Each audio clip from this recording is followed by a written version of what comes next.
friends, I'm out in the greenhouse. It is kind of a chilly and overcast day here in Wisconsin, but the greenhouse is pretty toasty. So I am going to be putting together a new Greenstalk vertical garden that I have, and I'm going to be filling it with some soil, and I am going to be planting some vegetables today.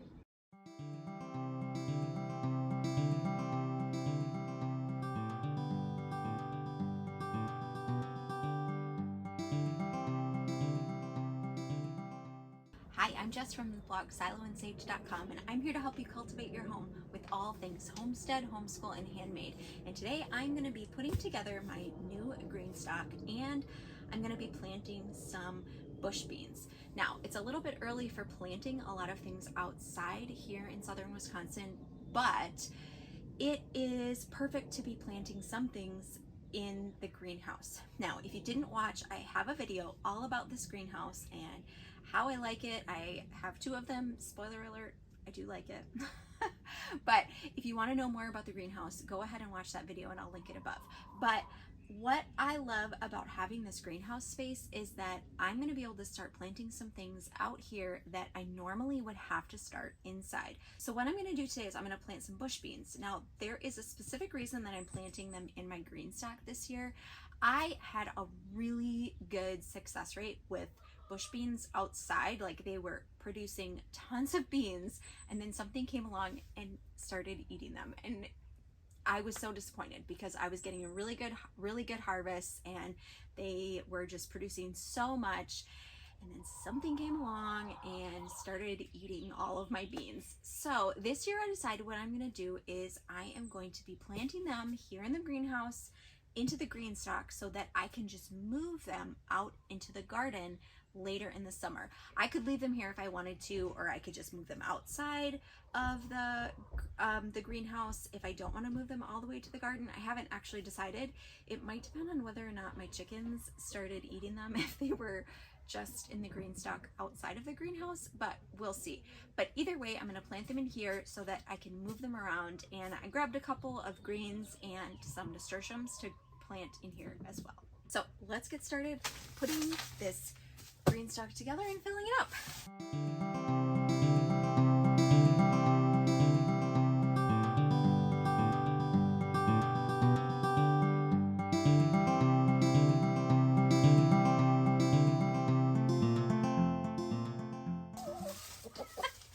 Hi, what are you doing? Huh? What are you doing?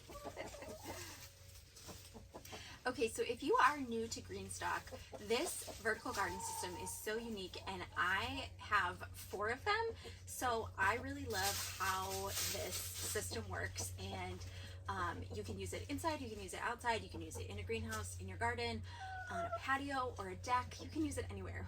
It sounds like a Dr. Seuss, a Dr. Seuss book. You really can use it anywhere though. So the Greenstalk system is really simple and easy to put together. All you need to do, oh, there's a spider in there. Thanks, Damien, for packing my Greenstalk. All right, so setting up the Greenstalk is really simple. There are several different options for a base, and I have never had the spinner base before, so I decided to order it this time. I may end up switching this one out and putting this one with one of my other Greenstalks, or if I have one. I actually originally bought this one to use it in my house in the winter, and then I never got around to planting in it. So I'm just gonna set this up like this, and if I ever wanna switch out the base, it'll be really simple to switch it with a more stable base, the one that doesn't spin around. You can also get wheels, and you can get 3 tiers or 5 tiers. There are 2 depths to the Greenstalk planters. This is the shallower depth, and I have several that are the deeper. See, it's so simple that even a chicken can do it, right? Can you do it for me? Can I just leave and let you do it for me? I'm just gonna steal the show. All right, so all I'm gonna do is I'm gonna put my spinner down, put this one on top, and then I'm gonna start filling each tier with soil, because it is much easier to get them filled separately before you stack it. You can't stack it and then fill it. It just will not work.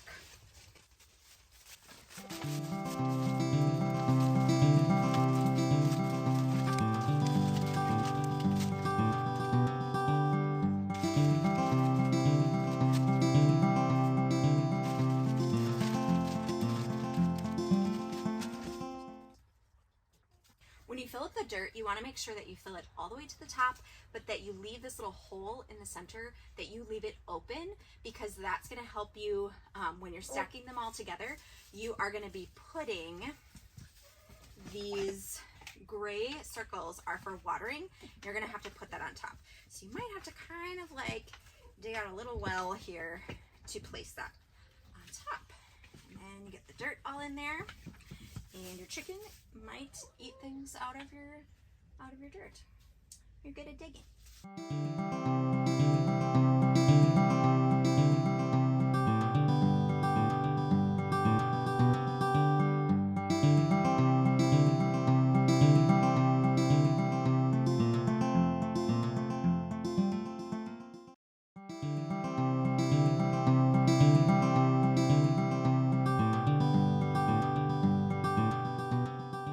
All right, once you have a second tier filled, you are just gonna pick it up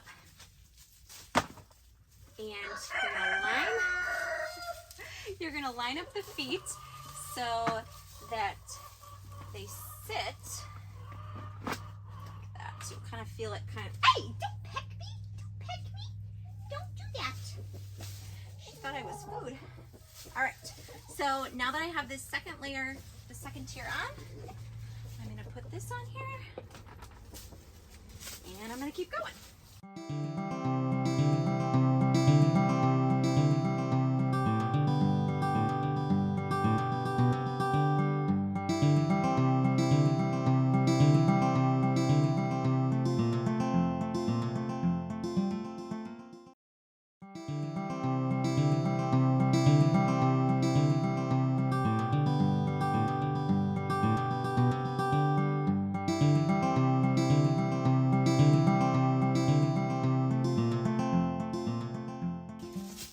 What are you doing? There's nothing in here for you. It's just dirt. It's just dirt. There's nothing in here for you. Come on.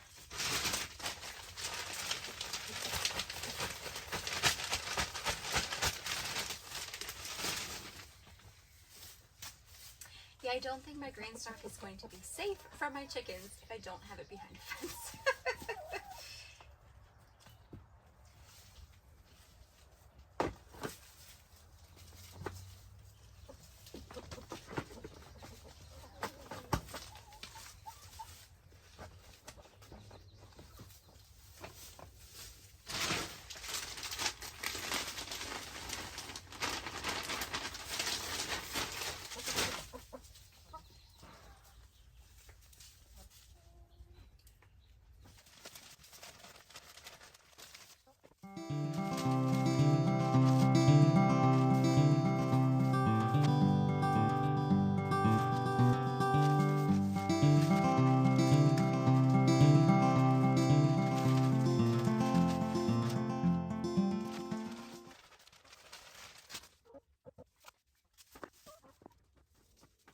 Now I actually have one more tier that can go on top, but I ran out of dirt, so I'm just gonna stop here for right now, and then I'm gonna get more dirt. But I am just gonna put on this top water reservoir, and this is what you will put the water in when you are watering. And it has little fill lines on the top to show you how much water to put in. You just pour the water into the top and it comes all the way down. So simple, so easy. I wasn't really thinking, and I built it right in the middle of my greenhouse. I'm not quite sure why I did that, but I really need to have it a little bit more toward the side so that I can walk through. But it's really easy to move, and I didn't put the wheels on because I want it to be a little bit more stable out here. I think I was distracted by all of these cute chickens. And naughty chickens. You're getting a little naughty in here. You're not supposed to be in here. All right, so I've got a few varieties of bush beans that I'm gonna plant in here. I probably have to wait till these chickens go out to plant in the bottom tier, or they're probably gonna peck my seeds right out of here. but I am just going to label them with these popsicle sticks and put the sticks in there so that I know which variety I have planted in each one. I have several varieties of bush beans that I'm going to plant in here. I have this Royal Burgundy bush bean, which is a purple bean. I planted this one last year and I really loved it. I have contender beans. These did really well for me last year. I also have some purple hull beans from M.I. Gardner. And what else do I have here? Oh, I've got some red Russian kale I'm going to plant. I've got container kale. I have some nasturtiums. I have Roma beans.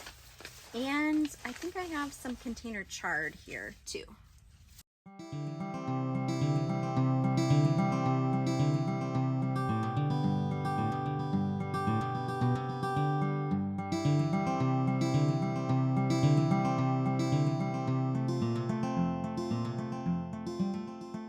Now, as I'm planning my garden this year, I am planning for production.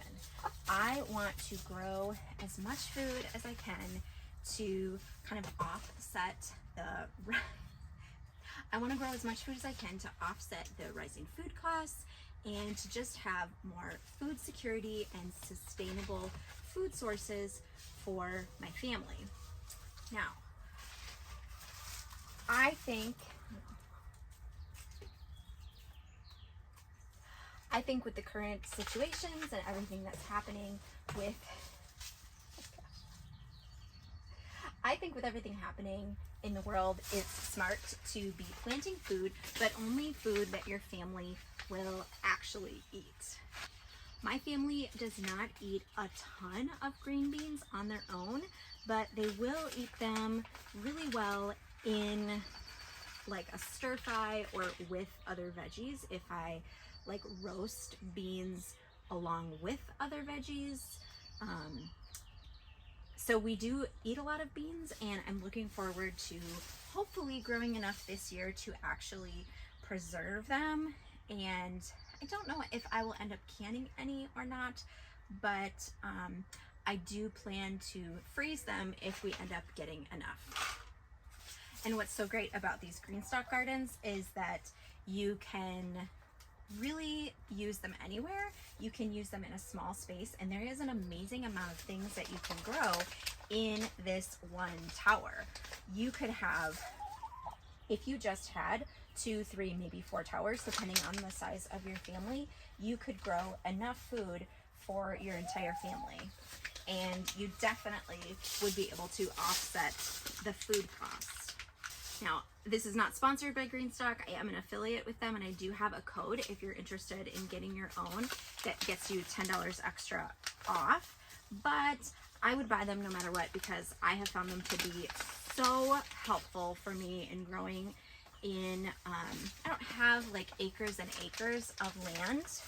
I have under 2 acres of land, and I can't remember if I planted it in this or not. I don't think so. I have under 2 acres of land, and a lot of it is wooded, so I don't have a really huge garden space. And having these Greenstalk towers has really, really increased the amount of garden space that we have in our house.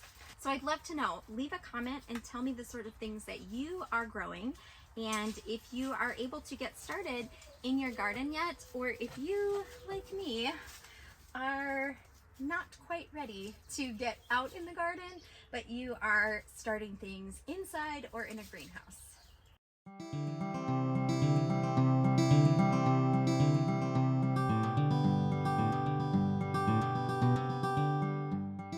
Well, I'm gonna finish planting these, and then I'm gonna get inside to make dinner for my family, wash my hands. It felt so good to get out here in the greenhouse and to be a little bit warm outside, even though it is, I mean, we just had snow yesterday, I think in Wisconsin, because that's spring in Wisconsin. But I'm getting a lot of seeds started inside, and I'd love to know what you are starting at your house. If you like this video, give it a thumbs up, subscribe, and I'll see you in the next video with more things homeschool, homestead, and handmade. And in the meantime, keep cultivating your home. You say hi? Say hi, Smokey.